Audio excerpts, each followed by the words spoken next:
Hello, everyone, and welcome to today's webinar. My name is Eric Gregg. I'm the founder and CX strategist at Clearly Rated.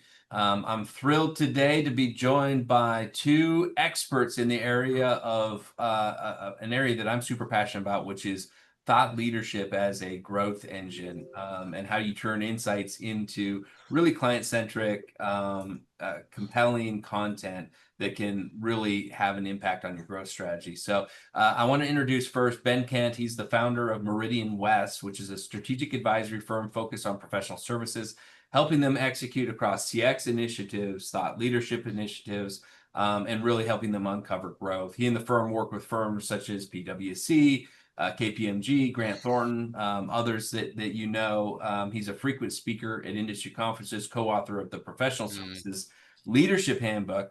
Ben, welcome to today's call. Thank you so much for making the time. Brilliant. Thanks, Eric. Really looking forward to this. Yeah. Ethan Murphy also is joining us. He's a consultant at Meridian West, focused on supporting many of their thought leadership initiatives for the firms that they work with. He's got expertise in the design, execution, and launch of many high-profile leadership projects for Meridian West clients. Brings a wealth of knowledge on the topic. We've really been picking his brain as we did the prep work on this.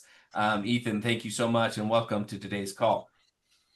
Thanks, Eric. Yeah, really happy to be here and talk about some of our experiences and also a bit about our research, which I know we'll get onto as well.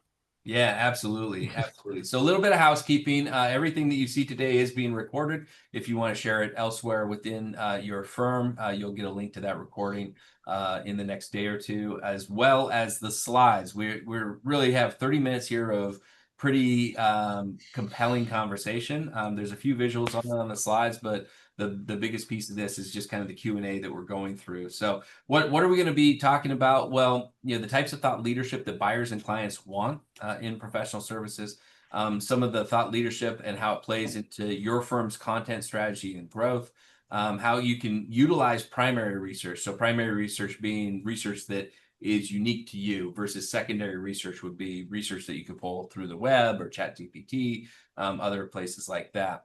And then we'll talk about how you maximize the impact of that on your firm's thought leadership. If you have questions, we will be going back and forth conversational style through this content. So if you have questions, just type them into the chat or the Q&A tab, and we will be happy to handle any of those questions as they come through in real time.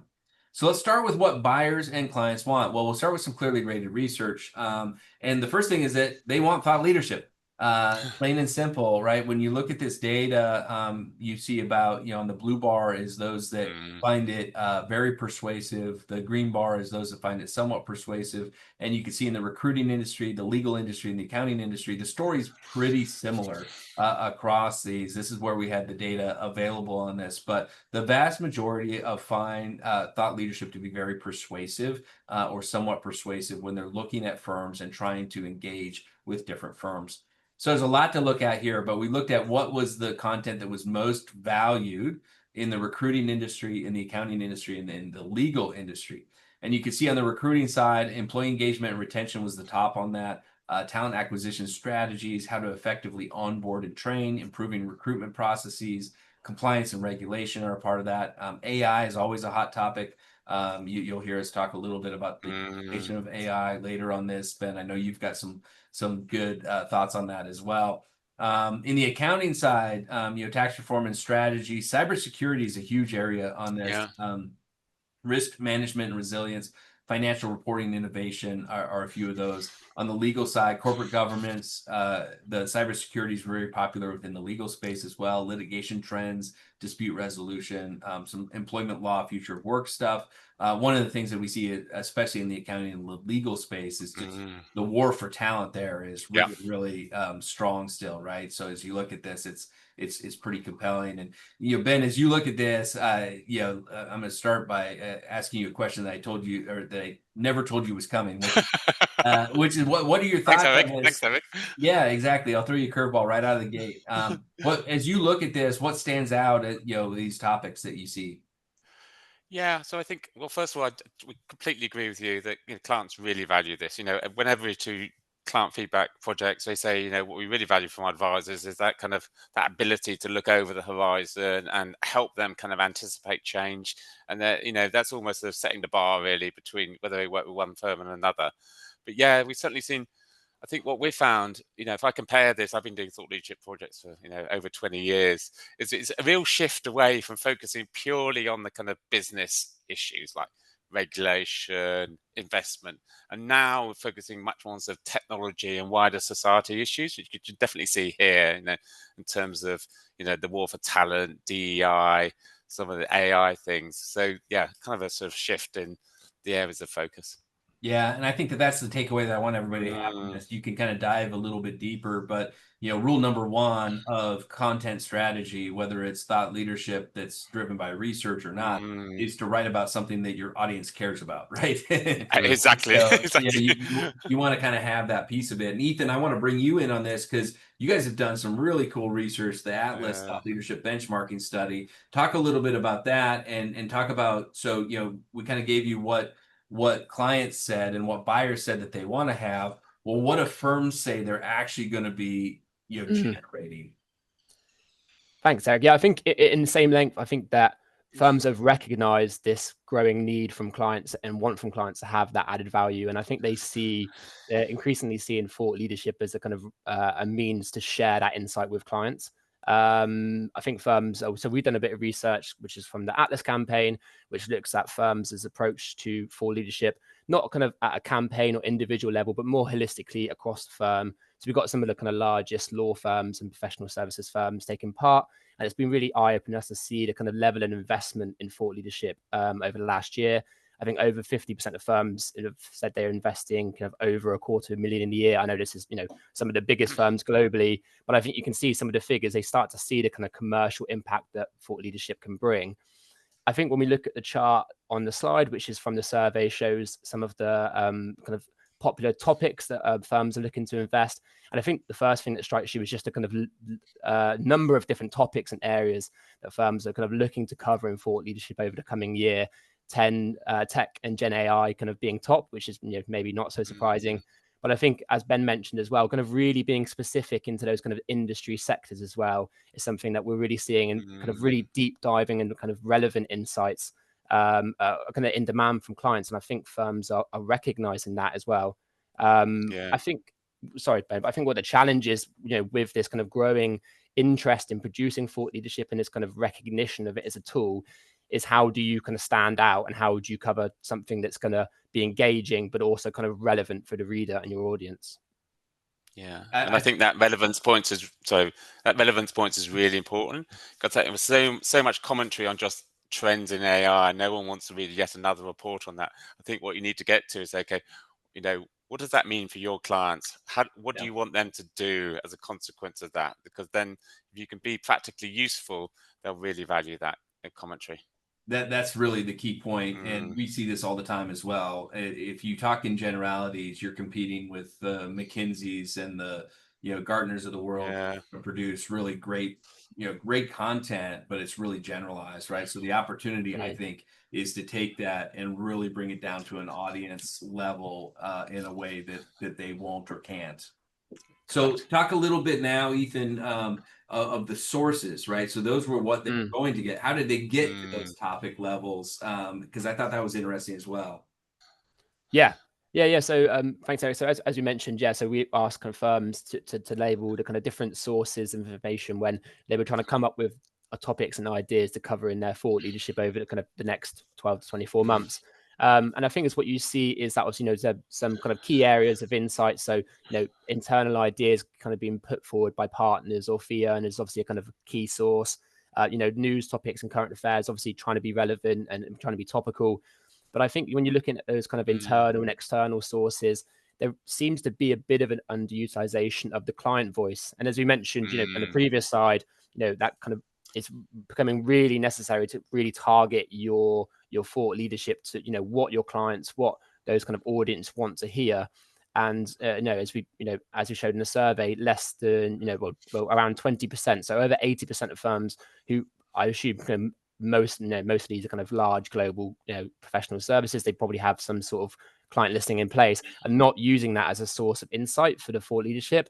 So we've worked with a few firms recently who have, running client listening programs and have started to embed questions around, not kind of direct questions necessarily around topics, but, what are your biggest challenges? What sorts of insights would you like to hear?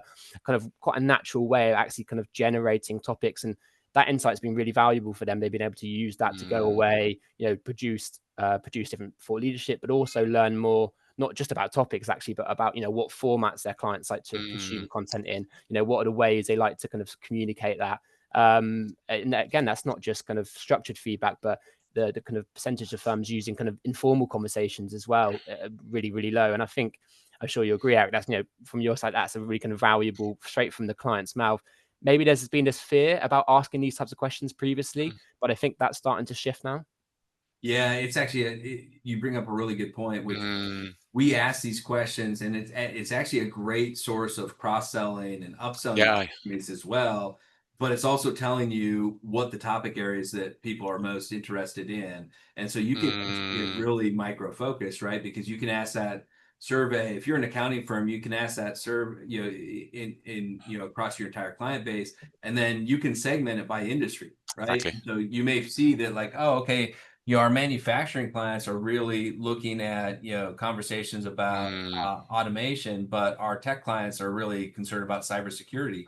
So let's actually say, here is automation in a manufacturing environment. Let's do thought leadership on that, right? Let's take it to that level, which I think is really, really key. So Ben, I want you to weigh in on this a little bit. What do you see as the barriers to really firms having success in these types of initiatives? So we asked this directly in the Atlas research.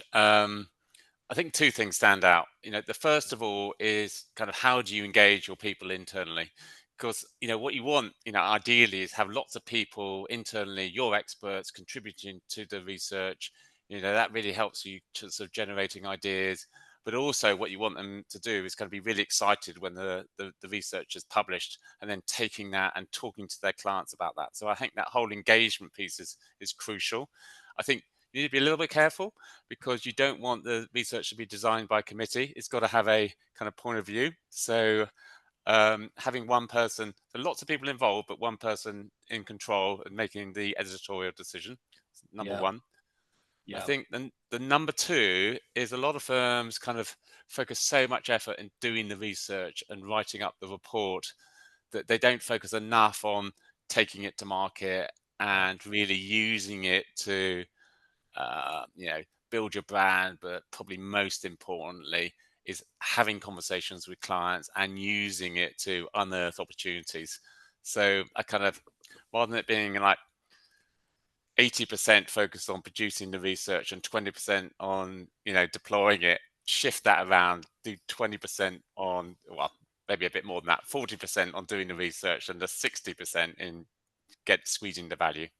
Yeah, that's the biggest thing that I see as well. And actually, we're guilty of it internally here on the thought leadership that we do too. We sit on this gold mine of data, and 20% of it really sees the light of day in a meaningful way. And so it could be a hard thing, right? You got to stay really focused and really build your campaigns around it. But the other thing you said there that I really like is the engagement of your professionals, and we'll talk about this kind of going through the funnel. But let's talk a little bit about a framework. But before we do, Ethan, I want you to kind of share a case study so that people can kind of get an idea of how this might look in a successful way. So give us a rundown on a project that you recently worked on for a client. Sure. So just introducing this case study. So this is a thought leadership campaign that's actually ongoing. Still live at the moment. So we've supported Reward Gateway, which is now kind of known as Eden Red, who are a kind of HR benefits platform provider.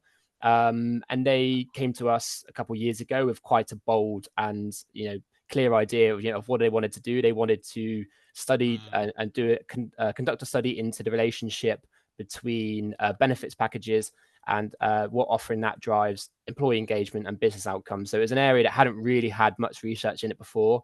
They'd done quite a lot of research into, there was a kind of white space there. They were really kind of bold and brave, and they were happy to say, from their perspective, they didn't want to promote benefits as not being beneficial, but they were happy to produce reports which kind of touched on controversial and maybe areas people would try to avoid, because they knew that would give them that kind of brand recognition. They wanted that research to be something that people really picked up and read and thought, oh, I would never would have thought this before about offering that benefit. So I think that's a strategic approach that they use, the kind of really being kind of really being bold from the start. And they were also really strategic in the sense that they looked at the end goal of what they wanted to achieve. So they wanted the kind of big report, they wanted the big launch and the big campaign.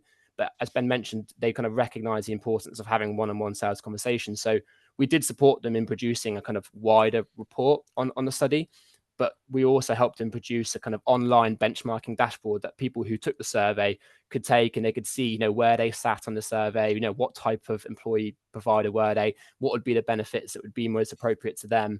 So it was a way of facilitating beyond the report, people's interest in, they read the report, it's really interesting, and it drives them then to the dashboard. It drives a conversation with the sales team who, where they were trained on the tool, they were really close to the research. So I think, as Ben mentioned, kind of tick boxing, very strategic at the start, have a very strong end goal in mind. They were able to produce an ongoing campaign that's been really successful for them. So they had kind of really good success with the report. I think over 1,600 downloads. They had over 1,500 attendees at a kind of launch event as well. But they were also to generate just over 2 million's worth of pipeline as well, which they were able to track. So I think that kind of hand-in-hand approach of knowing what they wanted to do, being really bold, and actually using kind of technology and dashboards to kind of engage audiences beyond the report was really successful for them. I love that. I think that's a fantastic approach, and really good lead in actually to thinking about a framework, right? And so I want us all to kind of talk through this a little bit, but the way that I kind of think about this is, you've got that foundation strategy, which Ethan, you were just talking about, is so key, right? What are the themes, core, expertise, target audiences, and then you've got that creation and development, where we tend to think of like, okay, this is where the project is, right? This is where the meat of the project is. And that's really a little bit of a fallacy, right? That's an under optimized project. If you get done with your content creation and development and you're like, all right, we're done, right? That distribution and engagement where you really drive the ROI and the value, and then really measuring and optimizing, Ethan, you had great, great outcomes as a part of this, right? And ultimately, you should be able to tie this to, to top of funnel metrics, but you'd also be able to tie this to actual real pipeline generation. And if you can't do that, then you need to tweak how you're approaching it. You're not really hitting it the way that you need to be hitting it. So Ethan, I'm going to talk to you, this framework in here, and the different phases, but, let's start with the foundation and strategy component. What do you think the audience really needs to be thinking about at this phase of a thought leadership project? Yeah, I think it's a really key step, and I think when we do thought leadership campaigns, we try to prevent kind of a rushing into a campaign and research and an actual kind of full session with internal stakeholders, including desk research and white space mapping, where we really sit down and say, what are the end goals and objectives of the campaign? What do you want to get out of it? Thought leadership in essence is a commercial, so it's a commercial driver, but that can mean different things. Does it mean driving sales? Does it mean you want to, is it more of a brand building exercise? Do you want to be influencing the kind of market and industry debate somehow? And I think having that end goal quite clear across the whole team allows you to work back from, say, what do I need to get to that? Oh, I need a benchmarking dashboard, which allows me to have one-on-one conversations. And then, okay, what do we need to be able to do that? So I think it really helps you create that story, from the offset, and everyone's aligned. And okay, this is what we're driving, and we have clear metrics that we're working towards. I think the other thing is really helpful is upfront having a clear hypothesis of what you think the story is likely to be. Gives you real clarity, and you almost write what you think the headline's going to be, and maybe the chapter headings. Because sometimes clients come to us and they just ask a load of questions. Oh, that'd be interesting, and it's a bit of a fishing expedition. And they look at the results at the end and say, "Oh my goodness, how are we going to turn this into a kind of compelling narrative?" It's funny because the way you describe that, Ben, is exactly what we tell people to do, because it's hard for people to think of questions. It's easy for people to think of what is the headline, wave a magic wand. If you could write a headline that you think, and that kind of gets to that hypothesis piece. It also gets out the other side of it. And so if you can get your teams, whoever's working on this, to come up with 2 or 3 headlines apiece, then somebody can take those and turn and craft those into questions or craft those into content in a way that's going to be compelling. But that part of it is a key component. Yeah. Now let's talk about content creation and Yeah. development piece of it, Ben. So in this area, talk a little bit maybe about the role of research, and we've kind of been laying research into this, but be specific, and then also the role of AI, like because Yeah. tools here are changing thought leadership both for the good and the bad. But talk a little bit about what you're seeing there and how to utilize AI in these models. Perfect. Well, I think first of all, I think the end clients really value insights based on research, new research. I think you've got three different ingredients for that. You've got desk research, in-depth interviews, and surveys. My personal favorite is a kind of mix of those, particularly the surveys and in-depth interviews. Surveys are great because you get numbers. If you want press coverage, you can say 42% said X. You're much more likely to get it if you've got a survey. You also slice and dice the data, so you can look at the results by different industry verticals. But the qualitative interviews are really helpful to kind of add flavor. You can use them to generate case studies. So yeah, mixing those two.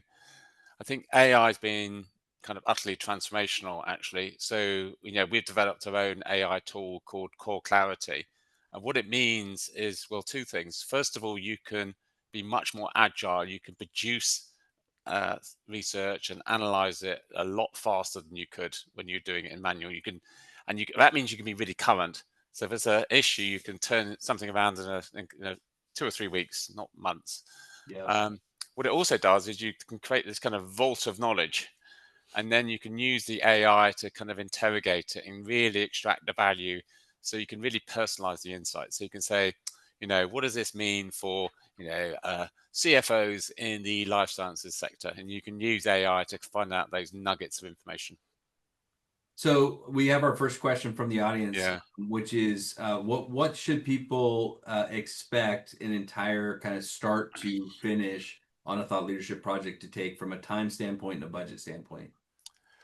Tough question. I can give the true answer or the optimistic answer. Yeah, I think, I think you could, if you do it really quickly, you can turn it all around in a month. But you've got to be really organized to do that. Typically, from start to finish, from generating the idea to getting the report out, you're looking more like 3 months. Yeah. Yeah. And I think and then, I think it's different too. Also, if you're setting it up to be something that's ongoing, like Yeah. a quarterly pulse or even an annual survey, like that first year is going to be intense in a different way than ongoing years are, right? Those out years get a lot easier because the design doesn't need to be necessarily refreshed each year, and some of the placeholders and the content strategy and the distribution strategy can be updated as opposed to built from scratch in those out years. Exactly. But those pulse surveys they work brilliantly well, because people love trend data, and it means you're constantly in the market. You've constantly got content to share. Yep, exactly. I want to be cognizant of time here, so everybody have this aspect of it as we go through here. But I want to get through the different aspects of the funnel, and this is just a very simplistic view of kind of the funnel here, right? So we've got top of funnel, which is kind of that awareness phase, all the way down to selection, and then you've got this new client, but then the client, you're really continuing to sell to that client, right, in the form of retention, in the cross sell or expansion. And thought leadership can really impact each of these phases through that funnel. And so I think it's best to kind of use another example on this. And Ben, we'll have you kind of start on the conversation through this, but let's talk about the HLB International case study and kind of the impact that it had top of funnel, so people can kind of be thinking about what's possible there. Exactly. So when people do thought leadership, they tend to focus the easy piece, which is let's build our brand and build our reputation. But increasingly there's focus on the bottom of the funnel as well and generating sales. So HLB is a really good case study. They managed to achieve both. So for those people who don't know, HLB is a network of accountancy firms. I think they're across well over 100 countries. And So there's a sort of central office, and they wanted to create a thought leadership campaign that could be used around the world by all sorts of different practice areas, audit, tax, advisory. And so what we did a kind of pulse survey. So it was done annually, and we did a big survey which we helped manage. They surveyed their clients. We also went out to panel, and they wanted something that could compete with the kind of quite famous PwC CEO survey, but focused on the mid market. So that was the kind of idea. And we started working with them 5 years ago, and they did a really good job of kind of maximizing the kind of brand building aspect to it. So you can probably see the photograph there. They did a kind of quite fancy launch event in London. It was then videoed and sort of televised around the world. They got the CEO of HLB, really built his personal brand, and so he spent a lot of time then going to kind of media outlets and talking about the research. You can see in the quote there, they got Forbes, Entrepreneur magazine to cover it as well. And then the other thing which they did, which was I thought really clever, is they use social media and LinkedIn really well. So they were creating snippets of the research and promoting it on LinkedIn. And they did it not just in kind of the first week, but I was seeing posts, like 6, 7 months after the launch, but always something interesting, just developing the narrative. Yeah. Yeah. And I think when you think of how you design on the research side, you want to Yeah. design things that are topical right now, Yeah. things that are useful, kind of a green field, and then things that are kind of trending year over year, right? If you can do the blend of those three things, then you really have content throughout the entire cycle of that wave of the research. And then you refresh and you start again on that next year. Exactly. So we had like tracker questions, which was like, how confident a business is, what sort of risks they're facing. And then each wave we focused on a particular issue. So we focused on ESG and we focused on AI to really make it current. Yeah, yeah. So I want to spend the last little bit that we Mm, have on this on what I think is maybe the most overlooked yeah. portion of this, right? Everybody does the brand building, and the Yeah. marketing team oftentimes owns the thought leadership, and so there's a lot of good kind of top of funnel aspects of this. But man, when it really sings are the places where we see professionals that are utilizing this effectively in their conversations. They're being asked to come in and speak to it. So talk a Yeah. little bit about that component, and how to really drive this deeper into the organization, and any lessons we can have from this case study. Yeah. So HW did a lovely job on this. I think so. First of all, the point I made earlier is get everyone excited when you launch the event, all your internal stakeholders, so they really understand it. They kind of want to take it to their clients. Uh, I think the second thing is we use dashboarding software and AI to slice and dice the data. So, what it meant is we could not only produce a report, but also produce a report for the US, for France, Yes. for the tax practice, for the audit practice. And then suddenly, okay, the partners can then take it to their clients, run their own seminars.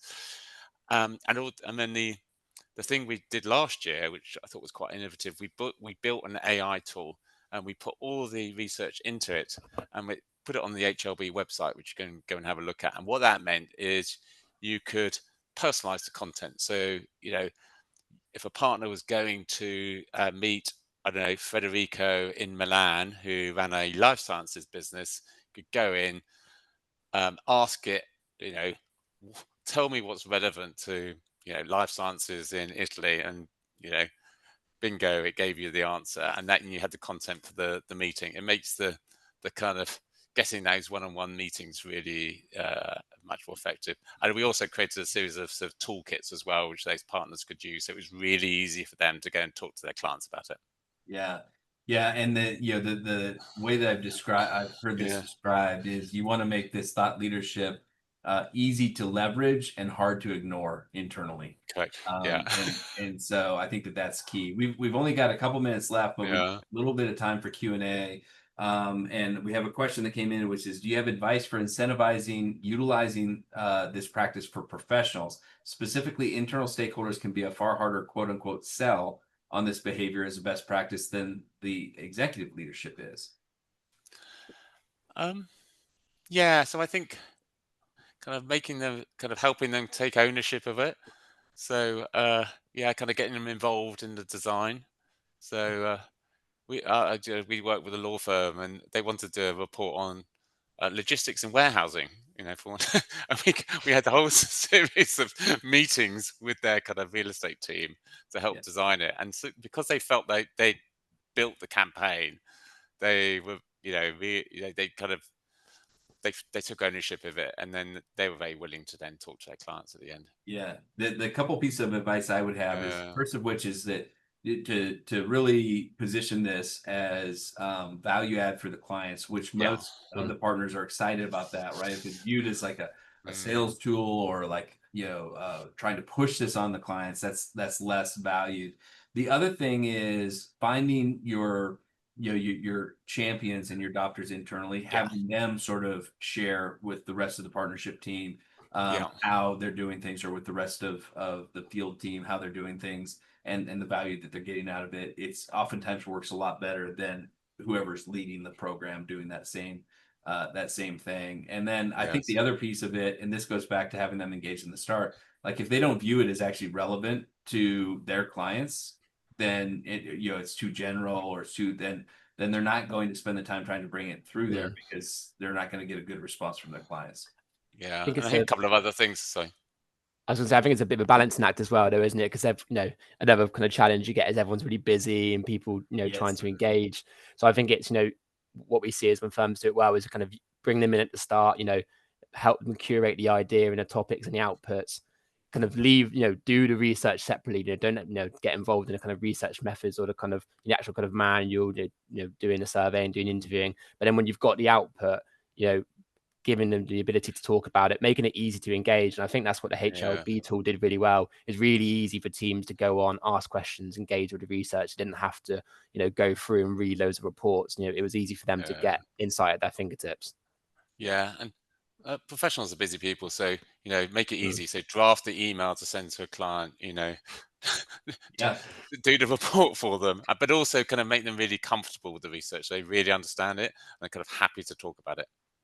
Yeah, absolutely. And the last thing that I would say on that side of it is making sure that they're comfortable with it, right? Yeah. They may need a bit of training internally on it, because what Yeah. they don't want to do is put themselves in a position where, the most obvious questions that would come up there, like, well, who did you survey on this? Yeah. Well, Yeah. they need to feel confident in the data that they're sharing back, and be able to speak to that, because if they're scared of it, if they're scared of the conversation they get into if they introduce this, well, you can't expect them to really introduce it. And then the very last thing I'll say, because I know we're past time here, Yeah. is show them how it makes their job easier, right? Yeah. Show them that by engaging with this, hey, here's all the things we're doing to engage with this from, say, a Yeah. marketing or a operations standpoint. And everybody's trying to grow their practice, right? Trying to grow their firm, Mm, and show them how this is easier yeah. for them to cross sell, to upsell, to have these conversations. If people are asking them to, hey, can you come talk to me about this, versus they're trying to uncover those opportunities under rocks on their own. Exactly. It's a way of kind of, because professionals are a bit sometimes uncomfortable doing the direct sale, and this is a really good way as an alternative to talk about the client's issues, which will lead to the Mm. sale, but it's less scary. That's exactly right. Yeah, what we find is that most partners are pretty excited to talk about, issues with their clients. They're less excited to cross sell, or to Yeah. perceived as pushing anything. So that gives a real opportunity then to bring this in as a value add, and Yeah. generate conversations. And naturally, when you're adding value and you're generating conversations, Mm, have opportunities that come out of those. Yeah. exactly. We could have had twice this time, maybe three times this time, but I do think it's a really good initial conversation on this. So, Ben, Ethan, thank you Thank both so you. much for sharing Thanks, Eric. your expertise with our audience here. And for those on the webinar, thank you again so much for Thank your you. time and your engagement. If you have additional questions, you can reach out to any of us on LinkedIn or directly via email. And please do expect a copy of this webinar, the recording and the slides to be in your inbox in the next 24 to 48 hours. with that, thank you everyone for spending a half hour with us. Thank you. We really appreciate it, and we hope you found value in the content. Thanks, Eric. Thanks. Thank you. Thank you.